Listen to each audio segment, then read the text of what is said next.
Oke, baik ya. Kita bahas yang lagi happening sekarang. Jadi ada Wamenaker yang saat ini dicokok oleh KPK. Nah, jadi fenomena politik di era Mulyono kemarin itu kan melahirkan banyak bintang instan. Jadi mereka ini kan bukan muncul karena prestasi atau kapasitas, tetapi justru karena kepiawaian dalam menjilat kekuasaan. Nah, dari sekian banyak nama, ini kan Emmanuel Ebenezer alias kita sebut ya Noel gitu aja, adalah contoh yang paling terlihat bagaimana seorang relawan bisa meroket hingga ke kursi kabinet tanpa fondasi yang kuat ya. Jadi Noel ini kan bukanlah tokoh besar ya, di bidang ketenagakerjaan, bukan pula intelektual yang dikenal dengan gagasan-gagasan kebijakannya. Dia dikenal publik semata-mata sebagai seorang ketua relawan yang lantang membela Mulyono dan menyerang lawan-lawan politiknya. Nah, dari modal itulah karirnya melesat ya. Loyalitas verbal memuji dan melindungi Mulyono ini kan menjadi tiket emas untuk mengantarnya masuk ke lingkaran kekuasaan. Ironisnya, jabatan Wakil Menteri Ketenagakerjaan yang disematkan kepadanya itu kan justru menelanjangi betapa rendahnya standar politik kita. Apa kontribusinya dalam dunia ketenagakerjaan? Apa gagasan besarnya untuk melindungi buruh atau memperkuat sistem ketenagakerjaan nasional? Hampir tidak terdengar. Yang mencuat justru kabar bahwa dia ditangkap KPK dalam dugaan pemerasan terkait sertifikasi K3. Ya ini ya, dari relawan naik jadi pejabat lalu jatuh sebagai tersangka KPK. Sebuah jalan pintas karir yang berakhir di kehinaan.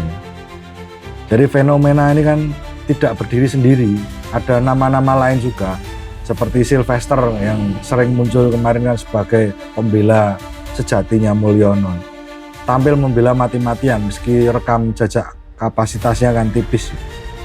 Polanya sama, membangun karir bukan dengan kerja nyata tapi dengan loyalitas yang membabi buta. Walau tidak sampai masuk kabinet, tapi kehadirannya kan mencerminkan kultur yang sama. Pejabat atau tokoh yang naik bukan karena kompetensi, melainkan karena kesetiaan pada tuannya. Nah, ini yang lebih menyakitkan.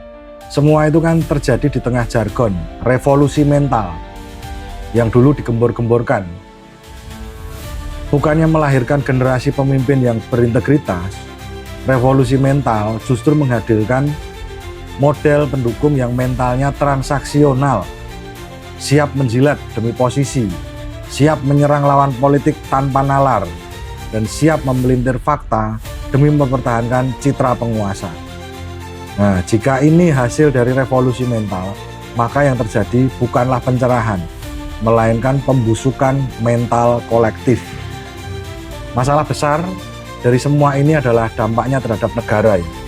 Kursi kekuasaan yang seharusnya diisi orang-orang yang kompeten malah dipenuhi oleh mereka yang mahir dalam mengulang jargon, membela penguasa, dan menutupi kelemahannya.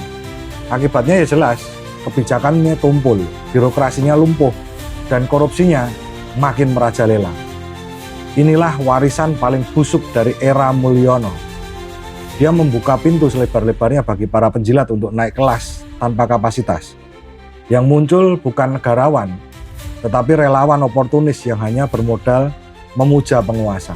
Dan ketika orang-orang seperti Noel ini ya jatuh tersungkur di tangan KPK, publik melihat betapa rusaknya sistem yang mereka bangun. Sekarang satu persatu sepertinya Presiden Prabowo sedang melakukan bersih-bersih.